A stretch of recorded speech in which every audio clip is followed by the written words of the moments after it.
बिहार के कोने कोने से कार्यकर्ता साथी, नौजवान विद्यार्थी, महिलाएं और बुजुर्गों, मैं आपका बहुत ज़्यादा वक्त नहीं लूँगा क्योंकि हमारा आगे का कार्यक्रम ये है कि यात्रा अपने तय कार्यक्रम के अनुसार मार्च करेगी और हम लोग मुख्यमंत्री जी से मिलने का प्रयास करेंगे। वो मिलेंगे कि नहीं मिलेंगे ये उनके ऊपर है, लेकिन हम पलायन रोको नौकरी दो यात्रा के माध्यम से विभिन्न जिलों से गुजरते हुए जो मांग पत्र लेकर के आए हैं, जो प्रभावित वर्ग के लोग हैं, लगभग 1 लाख प्रभावित नौजवानों से इस यात्रा के माध्यम से हम लोग जुड़े हैं और इस यात्रा के प्रेस कॉन्फ्रेंस में लोगों ने आकर के अपनी बात रखी है, जो प्रभावित वर्ग के लोग हैं। और यह यात्रा एक हद तक कम से कम एक कोशिश तो जरूर है कि बिहार के भीतर जो जन समस्याएं हैं उसका जन संघर्ष बनने का जो है एक अवसर प्रदान किया है। तो इस जन संघर्ष के माध्यम से हम अपनी बात, बिहार के लोगों की हक की बात, बिहार के सरकार और बिहार के मुखिया को बताने की कोशिश करेंगे। और दूसरी बात कि आज का तारीख ही पटना के लिए क्यों चुना गया है। आज का तारीख पटना के लिए इसलिए चुना गया कि आज महात्मा ज्योतिबा फूले की जयंती है और महात्मा ज्योतिबा फूले कहते थे कि शिक्षा के बिना बुद्धि का नाश होता है और बुद्धि के बिना नैतिकता का नाश होता है, नैतिकता के बिना विकास का नाश होता है और विकास के नाश से धन का नाश होता है और धन का नाश होने से जो बहुजन वर्ग के लोग हैं, जो बहुतायत लोग हैं, उनकी तबाही आती है, उनका भारी नुकसान होता है। तो महात्मा ज्योतिबा फूले शिक्षा पर जोर देते थे और कहते थे कि बहुतायत लोगों के लिए, समाज के जो गरीब लोग हैं, शोषित लोग हैं, पीड़ित लोग हैं, उनका कल्याण शिक्षा से हो सकता है, इसीलिए उनको शिक्षा पे जोर देना चाहिए। लेकिन आज शिक्षा की हालत यह है कि जो शिक्षण संस्थान हैं उस पर लोगों को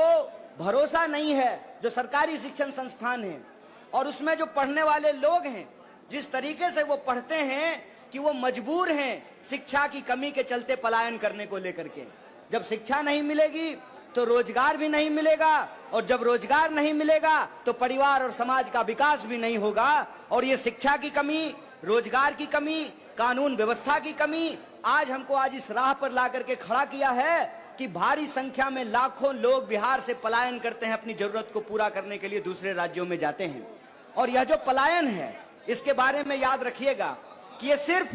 बेहतरी के लिए नहीं बल्कि मजबूरी के लिए भी करना पड़ता है। इसीलिए इस पलायन के दंश से बिहार को निकालना जरूरी है। और जब हम बिहार को पलायन के दंश से निकालना चाहते हैं तो यहाँ एक बात कहना बहुत जरूरी है।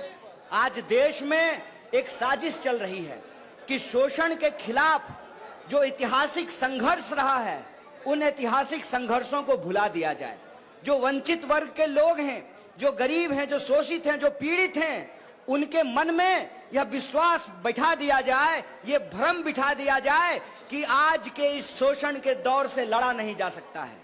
इतिहास के शोषण के खिलाफ संघर्षों को इसलिए भुलाया जाता है कि मौजूदा समय का जो शोषण है उसको बचा करके रखा जा सके और जो शोषित वर्ग है वो अपने हक के लिए आवाज नहीं उठा सके, अपने अधिकार के लिए संघर्ष नहीं कर सके। जो बढ़ती हुई महंगाई है, जो बढ़ती हुई बेकारी है, जो असमानता है, जो गरीबी है, जो शिक्षा और स्वास्थ्य की कमी है, उसके खिलाफ लड़ने वाली जवान जो है वो मुखर ना हो पाए, वो बुलंद ना हो पाए। इसीलिए इतिहास के संघर्ष को भुलाने की कोशिश की जाती है। इसीलिए मैं आपको बता दूं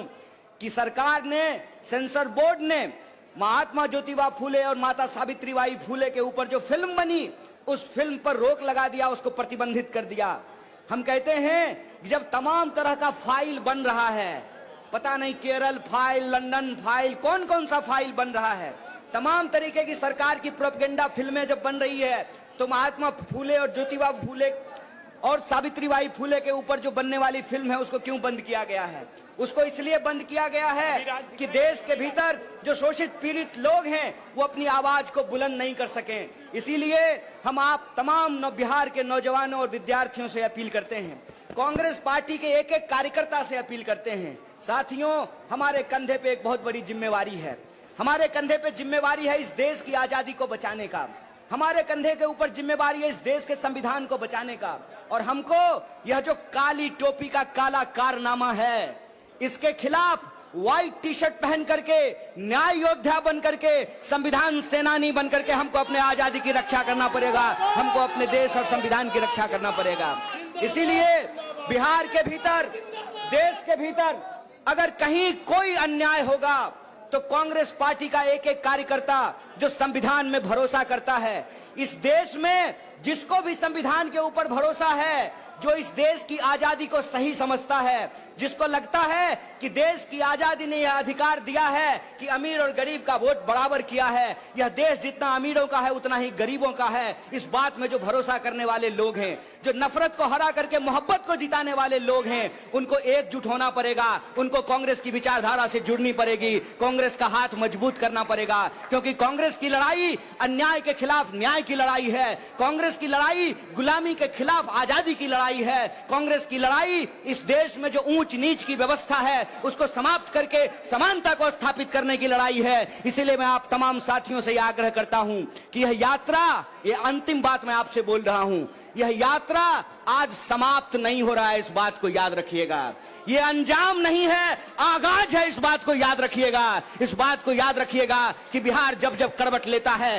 देश बदलता है, और देश के इस बदलाव में बिहार के जो तमाम छात्र और नौजवान हैं कदम से कदम मिला करके इस आंदोलन में, इस जन आंदोलन में हिस्सा लें। और कांग्रेस पार्टी को हम शुक्रिया अदा करना चाहते हैं, हमारे नेता सचिन पायलट का, यूथ कांग्रेस का, एनएसवाई का, और एक एक वो व्यक्ति जो यात्रा में यात्री बन करके चला है, जो पेंडिंग भर्ती वाले हमारे नौजवान साथी हैं, हम सबका धन्यवाद करना चाहते हैं कि आपने जन संघर्ष का एक मंच दिया है। बदलाव की चाहत रखने वाला एक एक इंसान से जन संघर्ष के मंच से जुड़ेगा और बिहार में बदलाव होगा। ये अंजाम नहीं है, ये आगाज है, ये आगाज है कि हम बिहार में बदलाव करेंगे। बहुत बहुत शुक्रिया, बहुत बहुत धन्यवाद।